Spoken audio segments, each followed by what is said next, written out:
Electricity.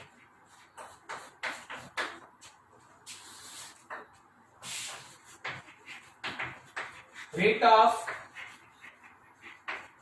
Flow of charge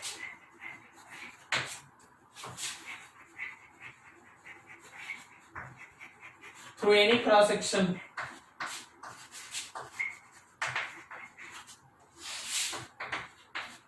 is called current, उसको आप लोग करंट कहते हैं। सो करंट अगर बोला जाए, करंट को रिप्रेजेंट आई से करते हैं, तो यह है हम लोगों का rate of flow of charge, rate of flow of charge. So basically that current you can write that dq by dt, dq by dt। तो इंपॉर्टेंट एस्पेक्ट्स यहां से दो चीज निकालना कि एक तो ये कि स्केलर की तरह क्वांटिटी काम करता है, और दूसरा ये कि इसका यूनिट होता है कूलम पर सेकंड, जिसको आप एम्पियर कहते हैं, कूलम पर सेकंड जिसको आप एम्पियर के नाम से जानते हैं। ठीक है, ये रहा हमारे पास। अब देख, इस पे दो तीन इंपॉर्टेंट थीम है जिसको आपको समझना चाहिए, जिसको आपको समझना चाहिए। ठीक है ना। करंट जो आप देख रहे हैं I is equals to dq by dt, उस करंट को आप दो सेक्शन में डिवाइड कर सकते हैं। ठीक है, दो क्या तीन चार सेक्शन है, आप उसको समझते जाइए। ठीक है, now you have some important points.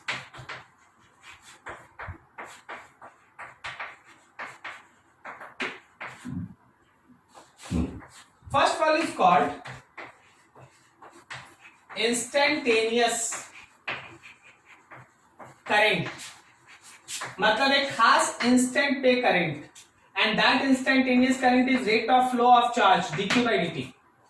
Rate of flow of charge, किसी भी खास इंस्टेंट पे किसी क्रॉस सेक्शन से चार्ज के फ्लो होने का जो रेट है dq by dt at any particular instant, that is called instantaneous current। तो पहले क्या करना है, एकदम सिंपल समझो कि अगर Q तुमको टाइम का फंक्शन दे दिया है, तो पहले आप Q को डिफरेंशिएट कर दे टाइम के रिस्पेक्ट में, आपको I का एक इक्वेशन मिल जाएगा, और फिर उसके बेसिस पे जिस इंस्टेंट पे चाहो करंट निकाल लो। जैसे कि एग्जांपल देखो, जैसे आप एक एग्जांपल देखो, मान लो Q दिया है 3t स्क्वायर, और तुमसे बोला गया find current at t equals to 2 seconds. तो आपसे करंट पूछा गया है खास इंस्टेंट पे, आपसे करंट पूछा गया है खास इंस्टेंट पे। So you have to decide that कि हम लोगों को इंस्टेंटेनियस करंट निकालना है। This is the equation. So equation of current is dq by dt means d by dt of 3t square, d by dt of 3t square, and that particular current comes to be 6t, that particular current comes to be 6t। ठीक है, हाँ, अब आपको ये current कब चाहिए, तो आपको चाहिए टाइम 2 सेकेंड पे। तो बस कुछ नहीं करना है, टाइम पे जगह यहाँ पे पुट कर लो, दिस इज 12 एम्पियर। तो ये तुम्हारे इंस्टेंटेनियस करंट का वैल्यू, कि किसी सर्टेन इंस्टेंट पे हम लोग करंट का वैल्यू कैसे फाइंड आउट करते हैं, यू कैन यूज दैट। दूसरा टर्म आता है, this is called average current, average value of current.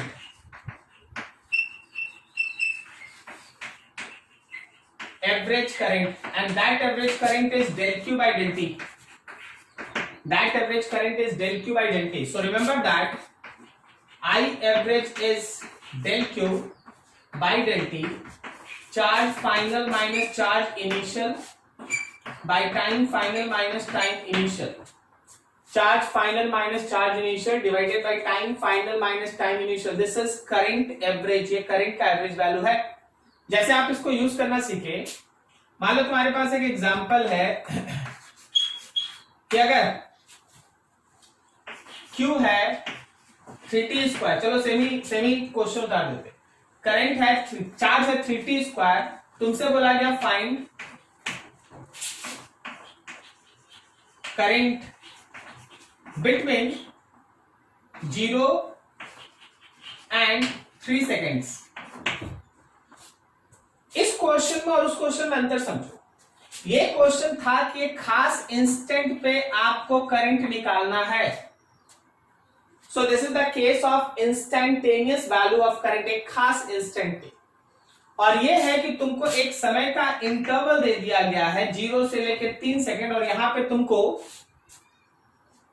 Current का एवरेज निकालना है। ठीक है, अब देखिए इसमें होता क्या है। इसमें तुम्हारा काम ये है कि हम लोगों को निकालना है आई का एवरेज।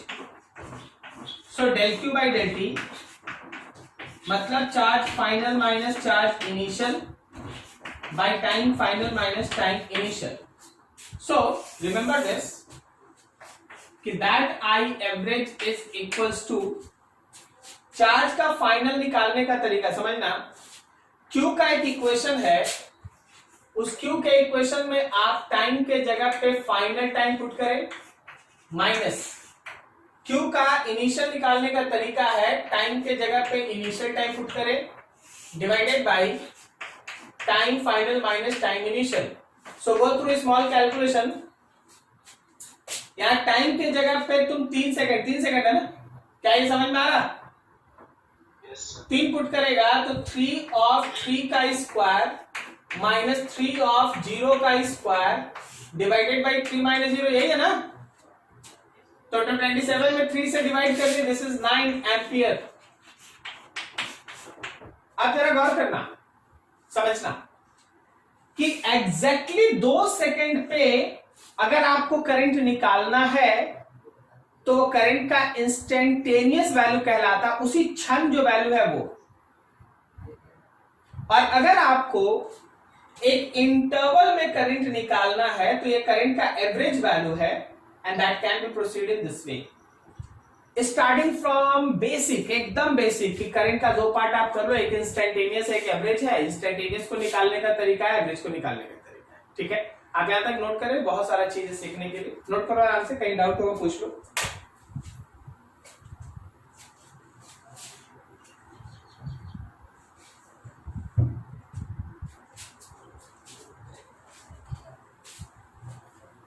देखो ध्यान से,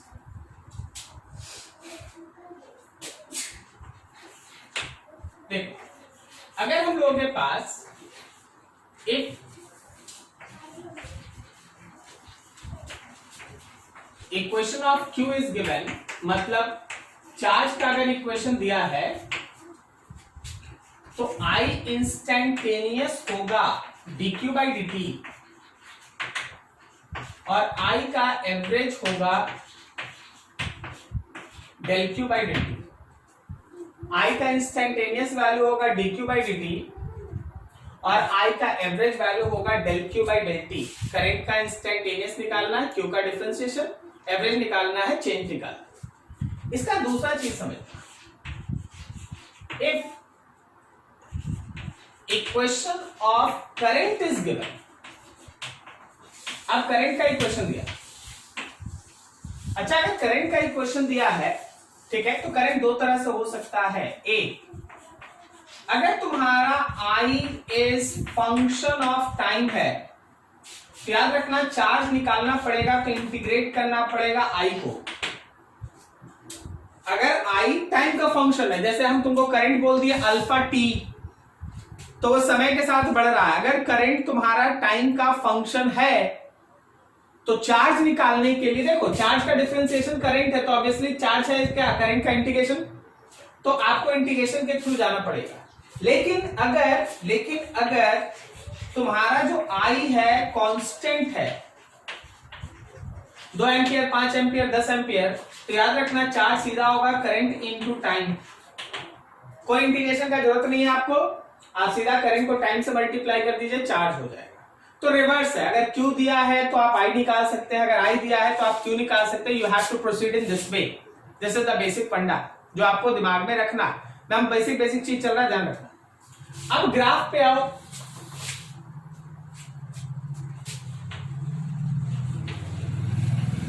ग्राफिकल एनालिसिस देखो। मान लो जैसे आप चार्ज वर्सेस टाइम का ग्राफ बनाते हैं। सपोज आपके पास एक चार्ज वर्सेस टाइम का एक ऐसा ग्राफ है, चार्ज वर्सेस टाइम का एक ऐसा ग्राफ है। तो याद रखना कि किसी भी इंस्टेंट पे जो भी आप स्लोप निकालते हैं, slope of QT graph, QT graph का स्लोप कहने का मतलब dq बाई dt, ये याद रखना उस इंस्टेंट पे करंट का वैल्यू होता है, इंस्टेंटेनियस करंट होता है, वो इंस्टेंटेनियस करंट होता है, ठीक है, इंस्टेंटेनियस करंट। और अगर आप एवरेज स्लोप निकालते हैं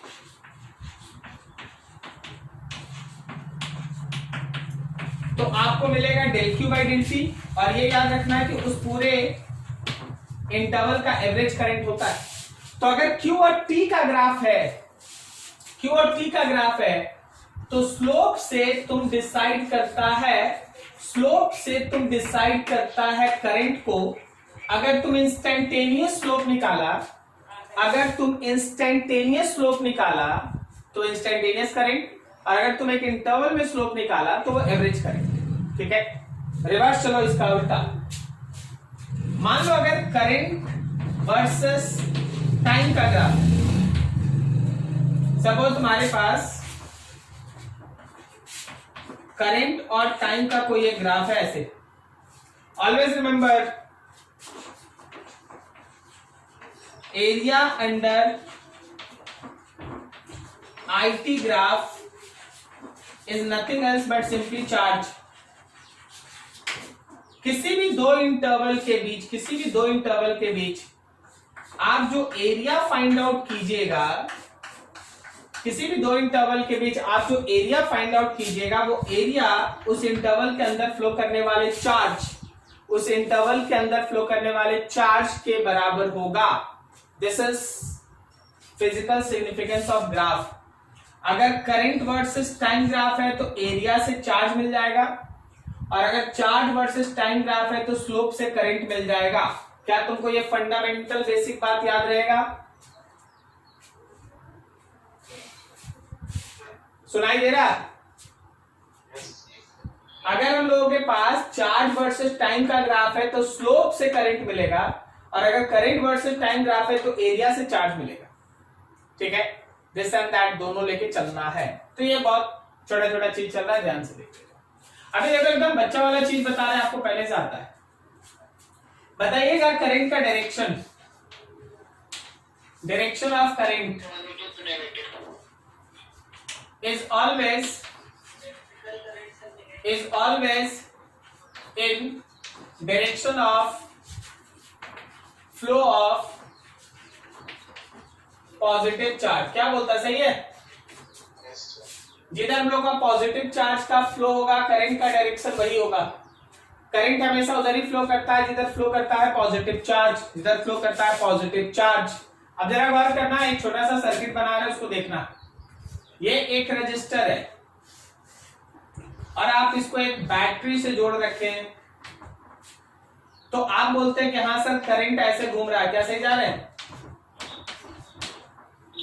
तो ये जो आप करंट के फ्लो का डायरेक्शन दिखा रहे हैं, ये जो आप करंट के फ्लो का डायरेक्शन दिखा रहे हैं, this is flow of positive charge flow. आप मान सकते हैं कि पॉजिटिव चार्ज इस डायरेक्शन में फ्लो कर रहा है, जिधर करंट है उधर पॉजिटिव चार्ज फ्लो कर रहा है। अच्छा, तो नेगेटिव चार्ज किधर फ्लो कर रहा है? उल्टा। ये जो उल्टा दिखाई दे रहा है वो है हम लोग का इलेक्ट्रॉन फ्लो। अच्छा, खुद से सोच के बता, एक्चुअल फ्लो कौन कर रहा है, प्लस की इलेक्ट्रॉन? इलेक्ट्रॉन फ्लो कर रहा है, इलेक्ट्रॉन फ्लो कर रहा है। लेकिन इलेक्ट्रॉन जिधर भी फ्लो करेगा करंट उसका हमेशा अपोजिट डायरेक्शन में लेना है। करंट हमेशा प्लस के फ्लो के डायरेक्शन में लेना है, माइनस के फ्लो के डायरेक्शन में करंट नहीं लेना है। जबकि एक चीज ध्यान रखिएगा कि हर इलेक्ट्रिकल सर्किट में केवल माइनस ही फ्लो करता है, केवल इलेक्ट्रॉन ही फ्लो करता है। प्रोटॉन का फ्लो थोड़ी ना होता है। फ्लो किसका होता है? इलेक्ट्रॉन का। तो इलेक्ट्रॉन जिधर घूमेगा करंट हमेशा उसके अपोजिट में रहेगा। करंट का डायरेक्शन हमेशा फ्लो ऑफ पॉजिटिव चार्ज की तरफ होता है। चलिए यहां तक नोट कीजिए, फिर और आगे बढ़ते हैं।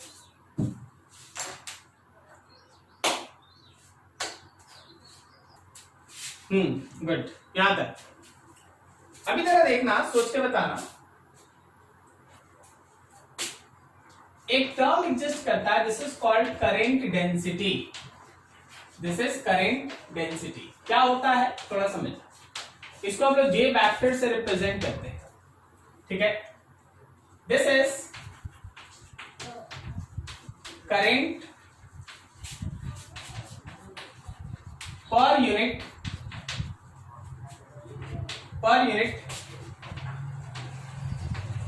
area of cross section, current per unit area of cross section having direction in direction of current। बहुत इंटरेस्टिंग है, बहुत इंटरेस्टिंग। जो करंट डेंसिटी है, जो करंट डेंसिटी है वो होता क्या है, तो वो होता है current per unit area of cross section, और इसका डायरेक्शन होता है करंट के डायरेक्शन में। सर इंटरेस्टिंग क्या है इसमें? इंटरेस्टिंग ये है कि करंट खुद एक स्केलर है, करंट खुद एक स्केलर है, लेकिन करंट का जो डेंसिटी है पर unit area of cross section का जो वैल्यू है वो एक वेक्टर है, वो एक वेक्टर है। नाउ सी द कॉम्प्लिकेशन जो इसके अंदर है। मान लो जैसे हम लोगों के पास ये एक पर्टिकुलर वायर है और उसका ये रहा area of cross section, area cross section ये है। इस पूरे वायर में करंट का फ्लो हो रहा है, current is flowing in this direction, let it is from left to right, this is direction of current, ठीक है। तो याद रखना कि इसका एरिया वेक्टर का जो डायरेक्शन है, करंट के डायरेक्शन में करंट का डेंसिटी भी होता है, current density, and that particular magnitude of your current density will be equals to current per unit area of cross section। Magnitude of current density is current per unit area of cross section, ठीक है। अब इससे थोड़ा आगे बढ़ो। कभी कभी क्या होता है कि चीजें जब तुम जनरल फिगर में बनाता है ना, मान लो एरिया ऑफ क्रॉस सेक्शन इधर है और इस पूरे क्रॉस सेक्शन में करंट है ना, ऐसे जा रहा है जी, लेफ्ट से राइट की तरफ करंट जा रहा है, लेफ्ट से राइट की तरफ करंट जा रहा है, इधर से इधर करंट, ये है, this is direction of flow of current I. So obviously your current density is in this वे। तो आपको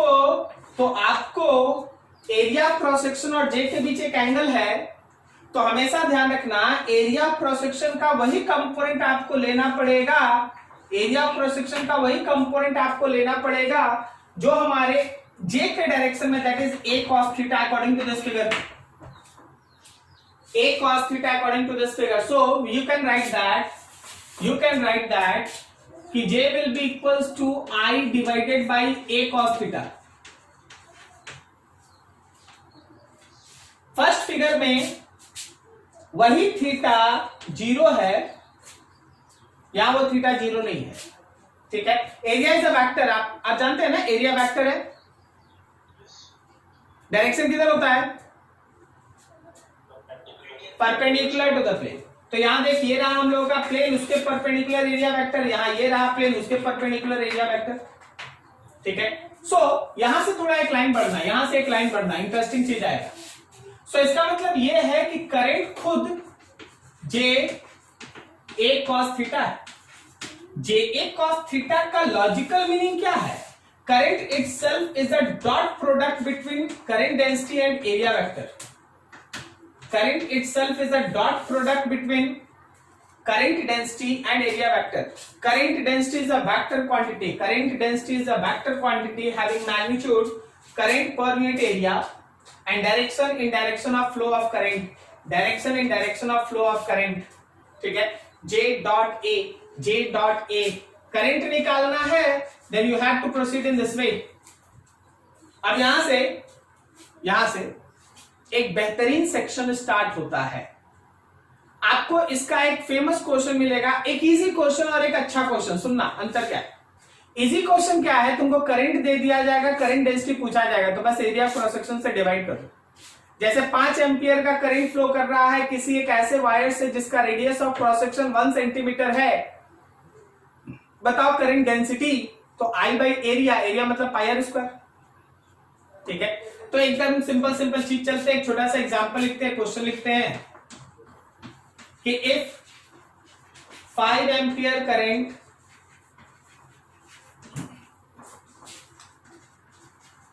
passes through wire of radius of cross section 1 centimeter, find current density. Find current density, आपको current density निकालना है। तो एकदम simple है भाई, current density निकालना है तो क्या करना है, कुछ नहीं, एकदम आसान सा क्वेश्चन हो गया।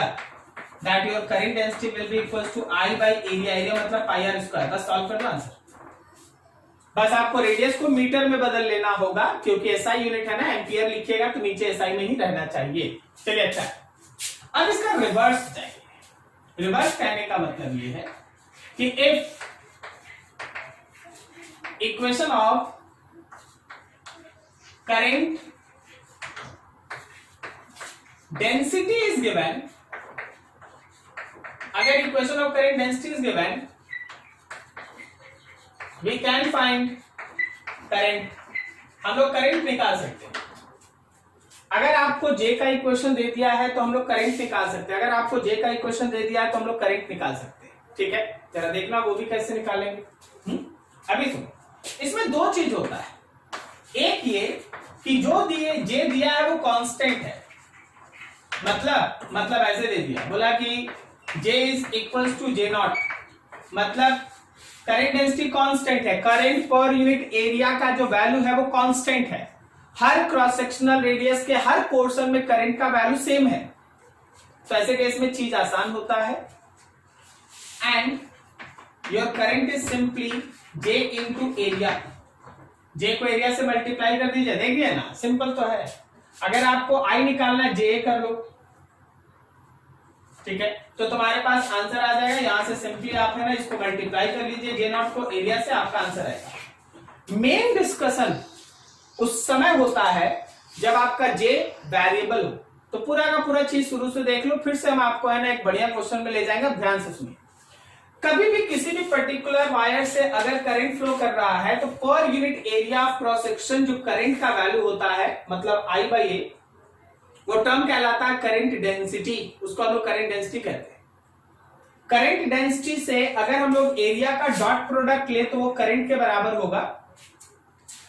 सो फोर्स और डिस्प्लेसमेंट का डॉट प्रोडक्ट वर्क, फोर्स और वेलोसिटी का डॉट प्रोडक्ट पावर, उसी तरह करंट डेंसिटी और एरिया का डॉट प्रोडक्ट करंट। कोई बताओ इलेक्ट्रिक फील्ड और एरिया का डॉट प्रोडक्ट क्या? फ्लक्स। इलेक्ट्रिक फील्ड और लेंथ का डॉट प्रोडक्ट क्या? Line integral. Line integral of electric field. तो उसी तरह करंट डेंसिटी और एरिया का जो डॉट प्रोडक्ट है वो करंट है। अब यहां से छोटा छोटा चीज तुमको दो बताएगा, अब आगे चलेंगे, नोट करो यहां तक बढ़िया से।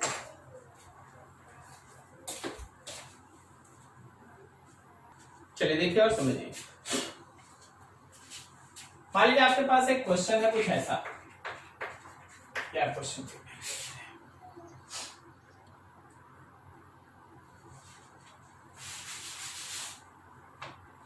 अगर तुम्हारे पास if J is variable, मान लो J वेरिएबल, ठीक है, ऐसे केस में in this case अगर आपको टोटल करंट निकालना पड़ेगा then you have to go through integration. मतलब अगर J तुम्हारा वेरिएबल है, कांस्टेंट नहीं है, तो ऐसे केस में अगर आपको टोटल करंट फाइंड आउट करना है तो आपको इंटीग्रेशन का सहारा लेना पड़ेगा, इंटीग्रेट करना पड़ेगा। जरा गौर से देखो और समझो इस चीज को। अब आप एक एग्जांपल, एक क्वेश्चन है, मान लीजिए हम लिखते हैं J equals to J not into small r square, where J not is constant, J not constant है and small r is distance from axis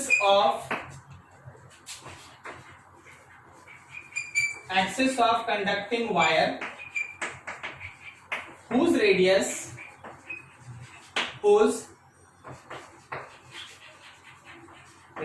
is capital R then find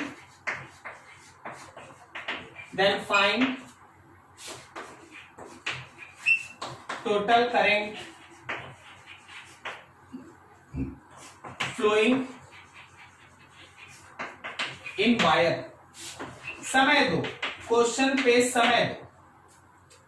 पिछले question में क्या था कि जो J था वो fix था, वो कांस्टेंट था. पूरे एरिया ऑफ क्रॉस सेक्शन में एक ही तरह का डेंसिटी था, हर जगह एक जैसा.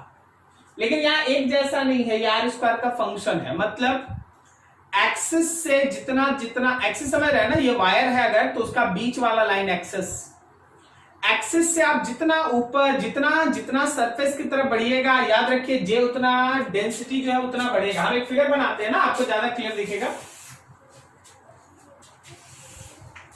तुम्हारे पास ये एक फिगर है, ये हम लोग का क्रॉस सेक्शन है, ये इसका एक्सिस है, ये इसका एक्सिस है. इसका कुल रेडियस है कैपिटल आर, इसका कुल रेडियस है कैपिटल आर. क्लियर है? ठीक है. अब जरा गौर करना, तुमसे यह बोला गया है कि जैसे जैसे आप यहां से बढ़ते बढ़ते बढ़ते बढ़ते सरफेस की तरफ जाइएगा, स्मॉल आर बढ़ेगा तो करंट पर यूनिट एरिया का वैल्यू भी बढ़ेगा. ठीक है. तो इस बार जो हमारा करंट डेंसिटी है वो पूरे डिस्टेंस के ऊपर, पूरे क्रॉस सेक्शन पे यूनिफॉर्म नहीं. समझा? कोई बता तो एकदम एक्सिस पे कितना है? 0 है. स्मॉल आर 0 है. और सबसे ज्यादा करंट पर यूनिट एरिया कहां मिलेगा?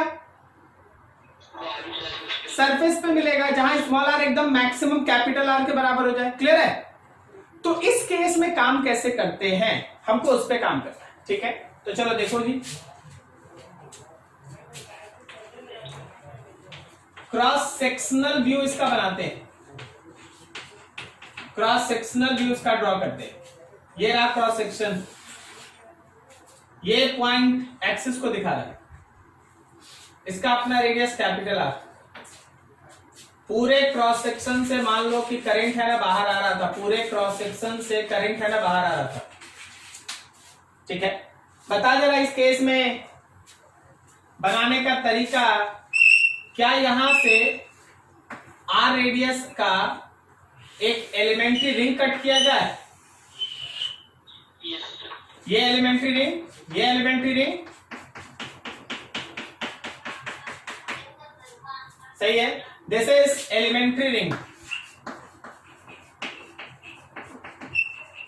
ये तुम्हारा एलिमेंट्री रिंग है जिसका रेडियस आर और थिकनेस डी आर है.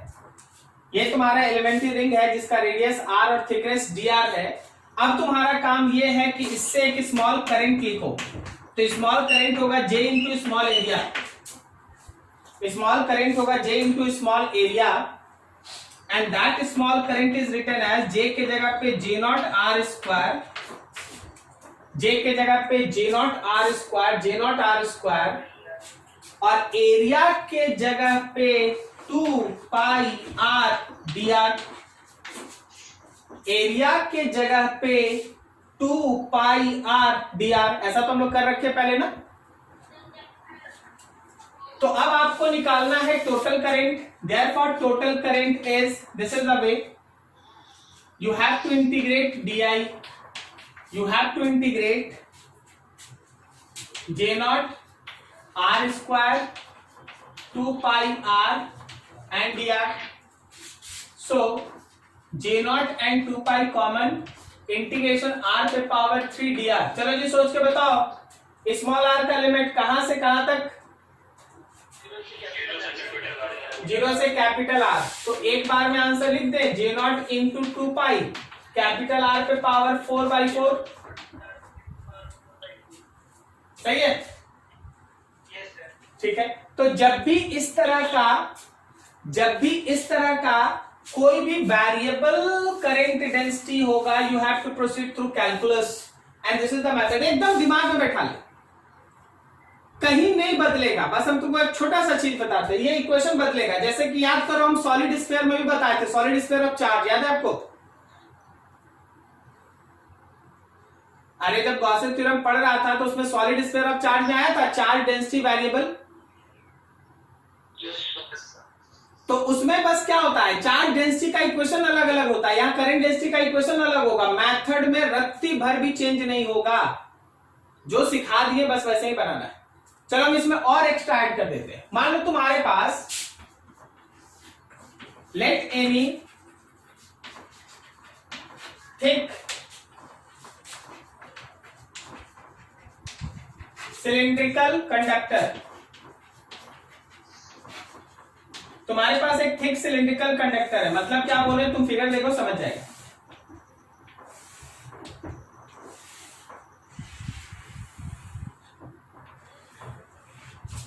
तुम्हारे पास एक थिक सिलिंड्रिकल कंडक्टर है जिसमें मटेरियल केवल यहां है, बीच में एक होल है, मटेरियल केवल यहां है और बीच में होल है। क्या आप समझ पा रहे फिगर को? ठीक है, मान ले सपोज इसका इनर रेडियस है a और आउटर रेडियस है b, और यही क्वेश्चन इसमें रहता तो लिमिट कहां से कहां होता? a से b। जहां वो थिकनेस है वही ना होगा, हवा में थोड़ी ना करंट फ्लो करेगा क्या? तो चलता लिमिट हम लोगों का a से b। इसी केस में अगर हम लोग बनाते, अगर हम यहां पे i निकालते तो इंटीग्रेट करते di को a से लेके b तक। कोई दिक्कत किसी को समझने में? ठीक है, तो ये एक अच्छा क्वेश्चन सेट बनाता है, दिमाग में रखिएगा। चलिए नोट कीजिए, ये हो गया ये वाला section.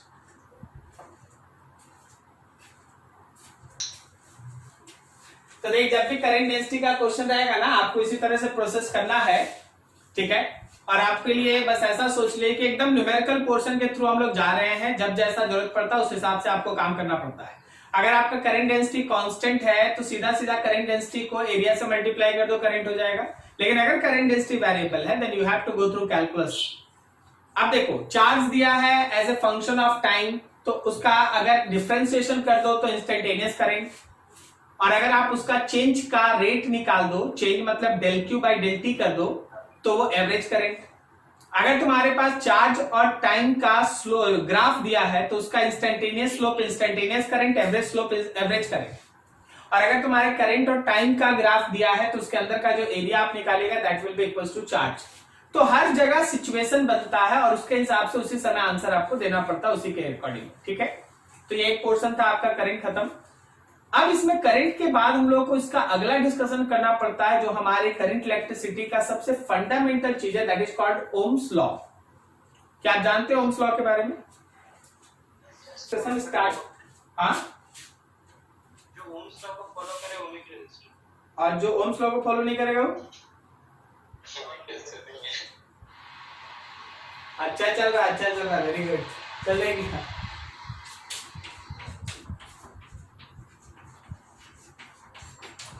Concept of Ohm's law, एकदम आप लोग सही बोले।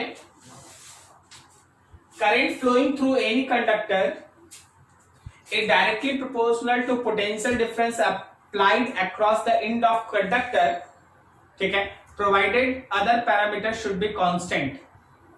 जो भी हमारा I होता है वो प्रोपोर्शनल होता है V का, लेकिन हम लोग लिखते हैं V proportional I and the proportionality will change।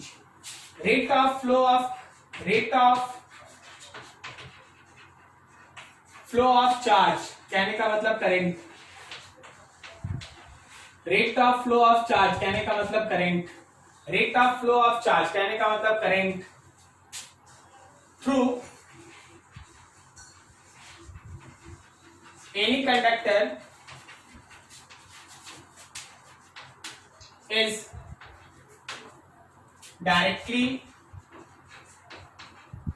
Proportional with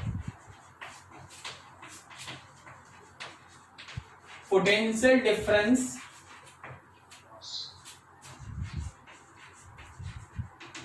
applied across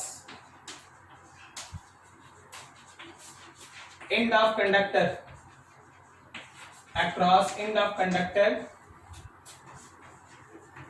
provided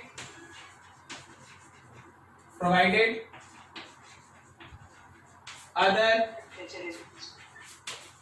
parameters are constant provided other parameters are constant। मतलब आप इसी को लिखते हैं कि V प्रोपोर्शनल I और जैसे ही आपका प्रोपोर्शनैलिटी हटता है या कांस्टेंट की तरह R आता है, आप लिखते हैं V equals to IR, where R is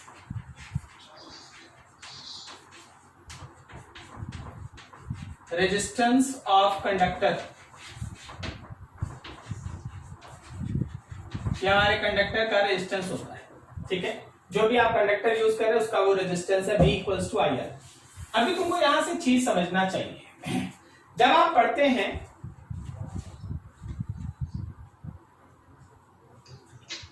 जब आप किसी भी कंडक्टर के बारे में डिस्कस करते हैं तो हमेशा ध्यान रखिए कि उसके अंदर एक प्रॉपर्टी होता है जिस वजह से वो करंट को अपने थ्रू फ्लो होने से रोकता है।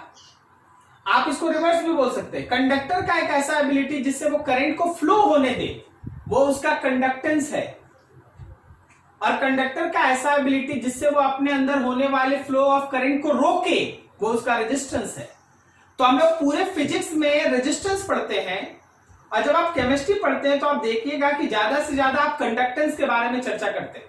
अभी आप लोग का इलेक्ट्रोकेमिस्ट्री स्टार्ट होगा, आप देख लीजिएगा, आप लोग उसमें ना कंडक्टेंस ज्यादा वर्ड यूज कीजिएगा, और हम लोग फिजिक्स में केवल रेजिस्टेंस यूज करते हैं, ठीक है। तो कंडक्टर का एक ऐसा एबिलिटी जिससे वो अपने अंदर होने वाले फ्लो ऑफ करंट को रोकना चाहता है, रोकता है, उसको हम लोग कहते हैं रेजिस्टेंस। तो ये R किसी भी कंडक्टर का रेजिस्टेंस होता है। अब यहां से दो तीन चीजें इंपॉर्टेंट ध्यान रखना, ठीक है। अगर हम लोग बात करें ओमिक कंडक्टर्स का, तो जरा गौर करना, ओमिक कंडक्टर्स वो होता है जिसका रेजिस्टेंस हो कांस्टेंट। अब रेजिस्टेंस कांस्टेंट का मतलब क्या है कि आप देख रहे हैं V इक्वल्स टू IR, तो R का मतलब है V बाई I, और V बाई I का मतलब है slope of VI graph, slope of VI graph. अब सोचो, ऊपर चले जाओ, ऊपर वाले लाइन को यूज करो। ओमिक कंडक्टर वो जिसका VI ग्राफ स्ट्रेट लाइन हो, जिसका VI ग्राफ स्ट्रेट लाइन हो, जिसके VI ग्राफ का स्लोप कांस्टेंट हो, जिसका रेजिस्टर कांस्टेंट हो, रेजिस्टेंस कांस्टेंट हो, उसको कहते हैं ओमिक कंडक्टर। तो ओमिक कंडक्टर में ध्यान रखना, so in ohmic conductor resistance constant, VI graph straight line, VI graph straight line होता है। और सबसे अच्छा एग्जांपल है मेटालिक कंडक्टर्स, मेटालिक कंडक्टर्स सबसे अच्छा एग्जांपल है मेटालिक कंडक्टर्स, ठीक है। अभी जरा गौर करना, जब आप इसमें ग्राफ ड्रॉ करते हैं, then your graph is somewhere like that, ये रहा V और ये रहा I और ये रहा आपका रेजिस्टर, स्ट्रेट लाइन ग्राफ बनेगा, ठीक है। और इस स्ट्रेट लाइन का जो स्लोप है, जो भी आप देख रहे हैं स्लोप, वही याद रखिएगा रेजिस्टेंस होता है। तो ओमिक कंडक्टर वो जिसका रेजिस्टेंस कांस्टेंट हो। रिवर्स जाओ, नॉन ओमिक कंडक्टर वो होता है जिसका रेजिस्टेंस वेरिएबल हो, जिसका VI ग्राफ स्ट्रेट लाइन ना हो, कर्व हो, ठीक है। अलग अलग करंट, अलग अलग वोल्टेज के लिए वो वही एक ही कंडक्टर एक ही होगा, लेकिन उसका रेजिस्टेंस अलग अलग होगा। That is called non ohmic conductors.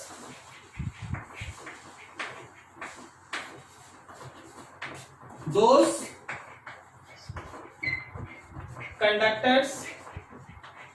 conductors whose resistance is variable, those conductor whose resistance is variable BI graph इस कर्व, BI ग्राफ होगा कर्व, ठीक है। अब जरा इसको देख लो, जैसे मान लो हम लोग है ना एक पर्टिकुलर BI कर्व बनाते हैं और ये कर्व ऐसा है। चलो जी सोच के बताओ, जैसे जैसे आप लेफ्ट से राइट की तरफ जा रहे हैं, जैसे जैसे करंट बढ़ रहा है वैसे वैसे रेजिस्टेंस का क्या हो रहा है? इस ग्राफ में रेजिस्टेंस जैसे जैसे करंट बढ़ रहा है या वोल्टेज बढ़ रहा है, रेजिस्टेंस का क्या हो रहा है? बढ़ रहा कि घट रहा है? कैसे पता चला तुमको? स्लोप से बात कर, ये जो स्लोप है वो इंक्रीज कर रहा है ना, स्लोप इंक्रीजिंग, इसका मतलब रेजिस्टेंस इज आल्सो इंक्रीजिंग। एक ही कंडक्टर है, इतना करंट देंगे तो इतना स्लोप के हिसाब से रेजिस्टेंस ऑफर करेगा और इतना करंट देंगे तो इतने स्लोप के साथ रेजिस्टेंस ऑफर करेगा। जैसे जैसे हम लोग करंट को बढ़ाएंगे वैसे वैसे उसका रेजिस्टेंस भी बढ़ते जाएगा, कंडक्टर वही रहेगा लेकिन रेजिस्टेंस बढ़ते जाएगा, ठीक है। इसका बेस्ट एग्जांपल है सेमीकंडक्टर्स, डायोड्स, ट्रांजिस्टर्स, ये सब है हम लोग का नॉन ओमिक कंडक्टर। तो नॉन ओमिक कंडक्टर और ओमिक कंडक्टर दो चीज है आपके पास। याद रखिएगा, एक ऐसा कंडक्टर जिसका रेजिस्टेंस कांस्टेंट हो उसको कहते हैं ओमिक, और एक ऐसा पर्टिकुलर कंडक्टर जिसका रेजिस्टेंस वेरिएबल उसको हम लोग कहते हैं नॉन ओमिक। जितना भी आप करंट इलेक्ट्रिसिटी में, सुनिएगा ध्यान से, जितना भी आप करंट इलेक्ट्रिसिटी में कंडक्टर्स यूज कीजिएगा वो सब ओमिक होगा। जब आप सेमीकंडक्टर करके चैप्टर पढ़ेंगे एकदम लास्ट में, वो सब नॉन ओमिक होगा ऑब्वियसली, ठीक है। तो ये रहा बेसिक थी, सामने है, नोट करो बढ़िया से, नोट करो यहां तक।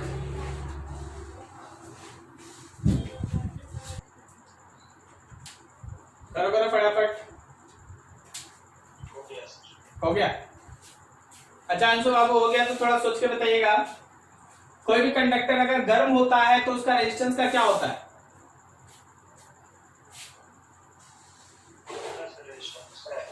हाँ,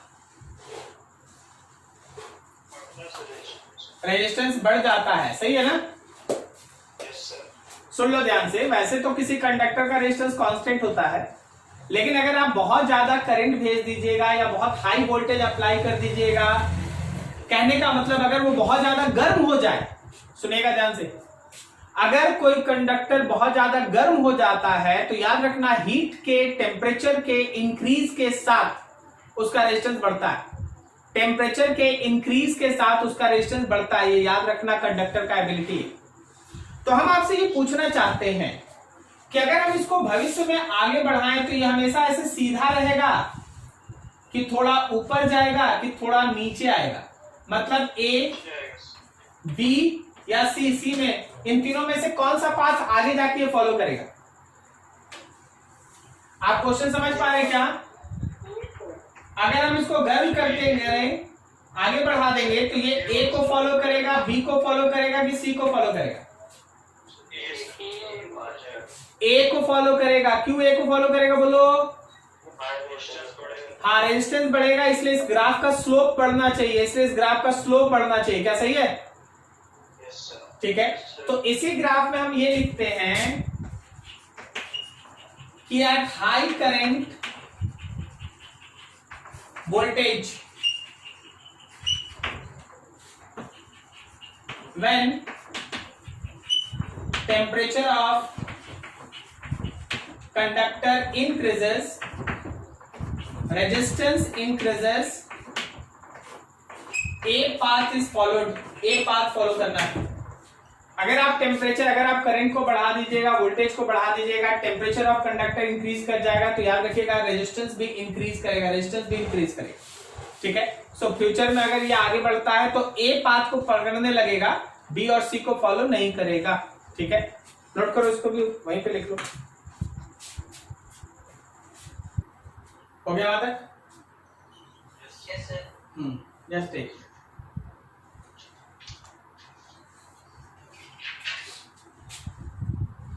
एक टर्म है, this is called relaxation time.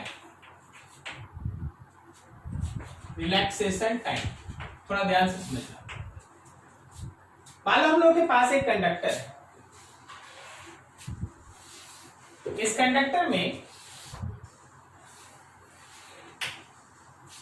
Conductor में बहुत सारा फ्री चार्ज कैरियर्स है, ऑब्वियसली इलेक्ट्रॉन्स है, इलेक्ट्रॉन्स मौजूद है। अब बताना कि जब हम बात करते हैं at any temperature electron as charge carrier, electron से भी अच्छा है कि आप लिख लो free electrons. Free electron as charge carrier, बताओ रेस्ट में रहता है या मोशन में रहता है? मोशन में सर। मोशन में रहता है, ठीक है ना। Free electrons are moving with velocity called thermal velocity, मतलब हीट की वजह से वेलोसिटी, उसको हम लोग थर्मल वेलोसिटी कहते हैं, हीट की वजह से वेलोसिटी, ठीक है। तो मतलब देख, ये इलेक्ट्रॉन चला, आगे बढ़ा, टकराया, फिर आगे बढ़ा, टकराया, फिर किसी से टकराया, टकराया, टकराया, टकराया एंड सो ऑन। मतलब electrons they collide with each other, they always collide with each other. तो अब वहां पे अगर फिगर को आप गौर से देखिएगा ना, तो इलेक्ट्रॉन्स आपस में टकरा रहा है। ये यहां से गया, टकराया, फिर टकराया, फिर टकराया, फिर टकराया and so on, so on, so on, यही चीज चलते आ रहा है। दो सक्सेसिव कोलिजन के बीच किसी इलेक्ट्रॉन को एवरेज कितना समय लगता है, उसी को कहते हैं relaxation time. The time gap, बोलो average, the average time gap between two successive collisions is called relaxation time, ठीक है। तो रिलैक्सेशन टाइम क्या हुआ? The average time gap between two successive collisions of free electron is called relaxation time। उसको हम लोग relaxation time कहते हैं, उसको हम लोग रिलैक्सेशन टाइम कहते हैं। अब तुम सोच के बताओ भाई, टेम्परेचर को बढ़ाएंगे तो रिलैक्सेशन टाइम पे क्या इफेक्ट पड़ेगा? घटेगा सर। क्यों घट जाएगा? कोलिजन जल्दी हो जाएगा सर। क्योंकि उसका थर्मल वेलोसिटी बढ़ जाएगा। क्या बोलता है? Yes sir. अगर हम लोग उसको गर्म कर दें, ठीक है ना, if temperature increases, if temperature increases, thermal velocity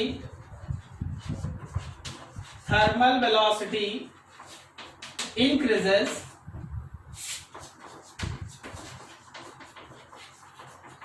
relaxation time decreases। कोई दिक्कत नहीं, कोलिजन जल्दी जल्दी होगा, collision takes place fast, collision frequency increases, collision जल्दी जल्दी होने लगेगा, टाइम घट जाएगा, फ्रीक्वेंसी बढ़ जाएगा, जल्दी जल्दी होने लगेगा। कोई दिक्कत समझने में किसी को? याद रखना, इस रिलैक्सेशन टाइम को रिप्रेजेंट करते हैं टॉ से, ठीक है, टॉ से। अब जरा कोई ये बताओ कि अगर हम लोग किसी कंडक्टर के एंड के अक्रॉस में कोई पोटेंशियल अप्लाई ना करें तो करंट फ्लो करेगा या नहीं? नहीं करेगा सर। लेकिन तुम तो बोला कि इलेक्ट्रॉन हमेशा मूव करते रहता है, इस वजह से उसे क्या हो जाएगा? आर्बिट्री मूव करेगा, रैंडमली मूव करेगा, उससे क्या हो जाएगा? Net flow of charge zero हो जाएगा। वेरी गुड, ठीक है ना। जरा गौर करना, if there is no external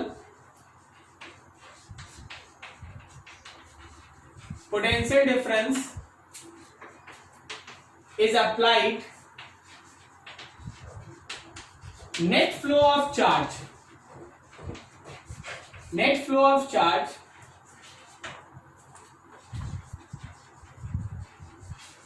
through any cross section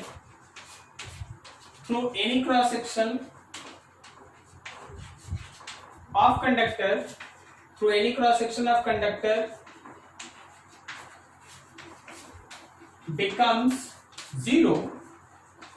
So even free electrons are moving,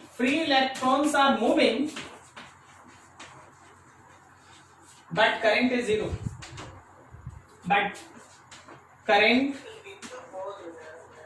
current is zero. तो यहाँ ये बताया गया कि इवन हम लोगों के पास अगर कोई कंडक्टर है, मान लो कोई एक स्टिक है, कोई एक मेटल का रॉड है, आप उसके अक्रॉस में पोटेंशियल डिफरेंस अप्लाई नहीं किए तो ऐसा मत सुनना कि उसके अंदर इलेक्ट्रॉन घूम नहीं रहा है। इलेक्ट्रॉन घूम रहा है लेकिन उसका एवरेज अभी आ रहा है। तो उसके अंदर, उस कंडक्टर के अंदर का जो इलेक्ट्रॉन है वो मूव कर रहा है, लेकिन किसी भी क्रॉस सेक्शन से फ्लो करने वाला जितना इलेक्ट्रॉन इधर गया उतना इलेक्ट्रॉन इधर आ गया, जितना इलेक्ट्रॉन इधर पास हुआ उतना इलेक्ट्रॉन इधर पास हो गया। तो net flow of charge through any cross section become zero. So even there is motion of electron but still that current is zero. Even there is motion of electron but still that current is zero. ठीक है, होगा क्या, मान ले जैसे हम एक cross section पकड़ लें, जिग जैग पास करता हुआ इलेक्ट्रॉन उधर जा रहा है, इधर आ रहा है, उधर जा रहा है, इधर जा रहा है, उधर जा रहा है, इधर जा रहा है, मतलब इधर से उधर और उधर से इधर। तो मेरे क्यूनेट का वैल्यू जीरो हो गया, इस वजह से करंट का भी वैल्यू जीरो है। क्या यहां तक कोई दिक्कत किसी को? तो ध्यान रखिए, ये सब बेसिक चीज था जो आपको करंट इलेक्ट्रिसिटी में जानना था। आप यहां तक नोट करें, अगले दिन से इसमें डेरिवेशन सेक्शन बढ़ेंगे, ड्रिफ्ट वेलोसिटी, ओम्स लॉ का माइक्रोस्कोपिक फॉर्म, मतलब कुछ अच्छा चलेगा नेक्स्ट से। नोट करो यहां तक।